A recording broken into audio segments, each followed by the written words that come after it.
So welcome to my video for Dancing Shadows, the Trinity Grade 2 piece.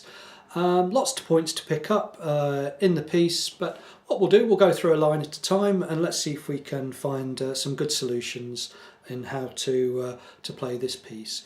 My suggestion for line 1 is to play all thumbs except for the very last notes, which I'll show you at the end. So I'm going to use all thumbs, so resting, of course, finger, my ring finger, finger 3 on my right hand on string 1. And let's do just a point on the counting here. So we've got an interesting feel in the counting. We get 1, 2, 3 and 4 and... So lots of counting to do there. We've got quavers and the crotchets interspersed together. So again, I'll go through that again and we can hear that counting. 1, 2, 3 and 4 and... Now without the counting, so it kind of feels a bit more clearer. 1, 2, 3, 4. Yeah, and then we get an idea of that sound of that song. Again, listen to the CD that comes with Trinity is always a good idea. And then you can hear the whole piece being played, but I'll try and do a video of this anyway for you. Right, so that takes us to bar 2, and we get a D down to C, so we get 1 and 2 and 3, 4, the 2 bars together now. 1, 2, 3 and 4 and 1 and 2 and 3, 4, 1, 2, 3 and 4 and 1, 2. Okay, and there you can see that I put my thumb on string 1, I swapped to fingers I and M for strings 3 and 4, open to start with, for D and G, and then the slur with fingers 2 and 3. Okay, my video on moderato will have shown you lots of techniques and tips to how to do slurs, so I won't go into that one at this point. Let's now look at line 2. 2-note chords with thumbs. There is a possibility to plant thumbs here because it's they're just alternating between primarily strings 5 and 6. So once you play a thumb bass on say 5, pop it on 6, and when you play 6, pop it on 5. You can alternate that way. It's quite a good way of keeping your hands steady.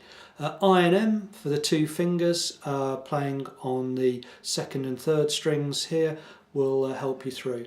Again, there's a feeling of playing on the offbeats. I'll just count it through to help you to start with. So we get 1, 2, 3 and 4 and you can hear now that there's notes being played on the offbeats like 3 and 4 and.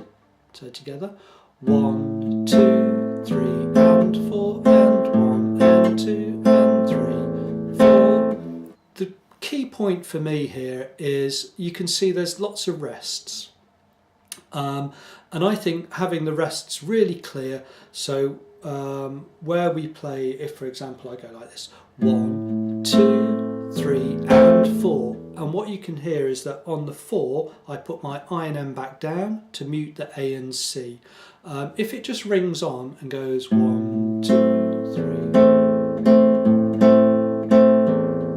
3, it doesn't kind of sound quite so rhythmically strong as having the rests in there.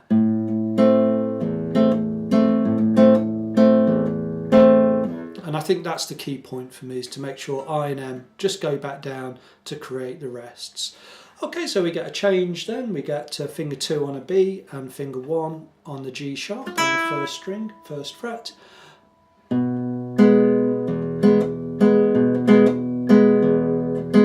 And line 3 is the same but MP now.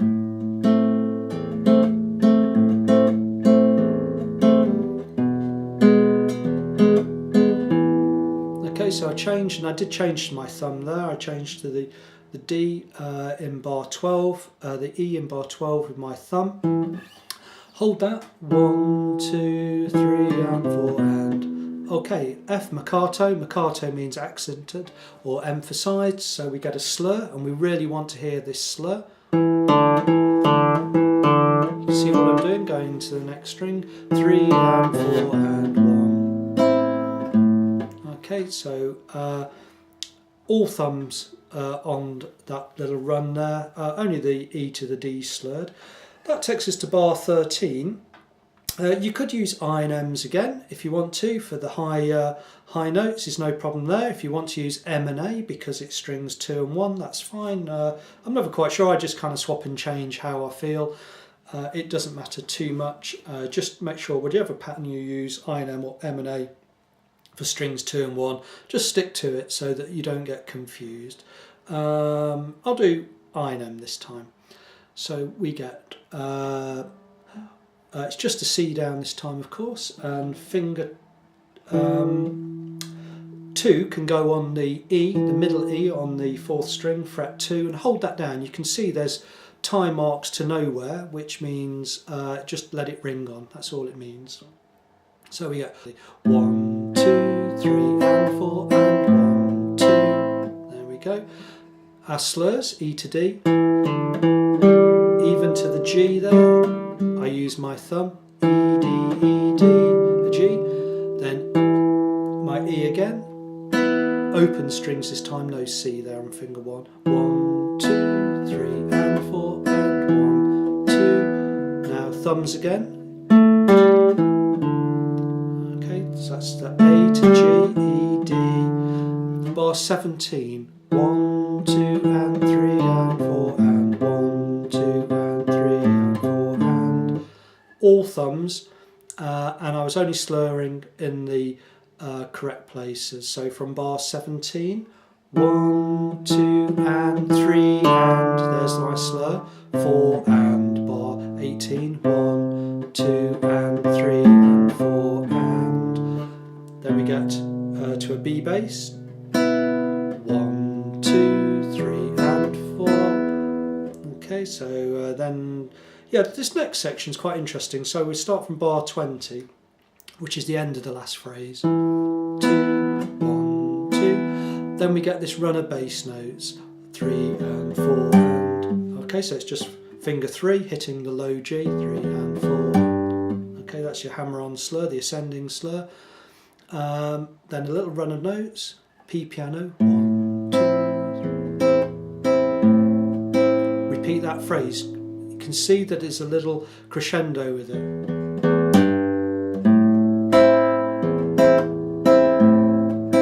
Now it's a diminuendo on that phrase. So quiet now.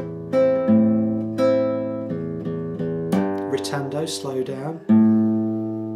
Okay, you can use thumbs here or I and M's. I'm going to actually use my thumb, I think, for bar 27. So I end up with a 1, then I'm going to go 2 and 3 and 4 and, okay, 1, 2 and 3 and 4 and all thumbs, 1, bar 28, A, E flat, fret 1, which is sometimes known as D sharp, the same notes, fret 1 and string 4,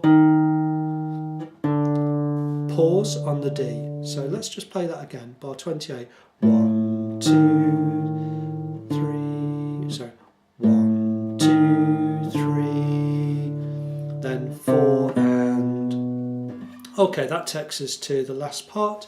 We've got a tempo. A tempo means go back to the first tempo, what we started off with. But we've got a little ad-lib sign in here, which is quite interesting. Ad-lib just kind of means, doesn't mean play whatever you want. It actually just means to play freely from time. So it means we can just play with the time a little bit and not try to play everything in time. I'll play it in time to start with, and I'll show you how I play it as well. So we get A bass, then finger 3 I'm going to use on a high A, fret 5. 1, 2 and 3 and 4 and 1. Okay, so you can see, let's look at those notes. High A, finger 3, G, finger 1, E. Now I'm going to play E here with my 3rd finger on fret 5 of string 2. Then finger 2 plays E flat down to D, finger 1, move my hand down, C, and then finger 2 of course there for the A. But what we're going to do, we're going to ad lib, so I'm going to change the timing a little bit. So I just play it a little bit slower, more freely, so a bit more relaxed. 1, 2 and 3 and 4 and 1. Okay, so it's like a ritando, but I could do it in lots of different ways. I could go 1. Yeah, I could really play around with the timing here. The main thing is to try and just keep it smooth if you wish. The reason it's put there is because on the D note you can see bend, and you often see me when I'm demonstrating, I just waggle my finger so you can see which string I'm doing. It's called a vibrato. I'm not going to do a vibrato, I'm just going to go, just bend it up. So I'm trying to head to that E flat note, but just with a bend, and that will help us play that note. So again, a little bit of ad lib, bit of free time with the bend on the D. 1, 2 and 3 and 4 and 1. Okay, you get the idea. It sounds very bluesy now, doesn't it? And then we finish off with a G's octaves. You can hear that accented. G octaves, G G to AA. Okay, so let's just play those last couple of bars. See what it sounds like.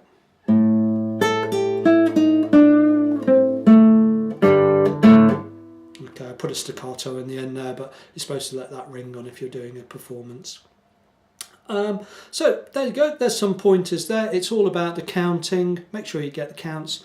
Make sure you get the rests with the I and M's in the earlier sections, so we get a nice clear rhythm.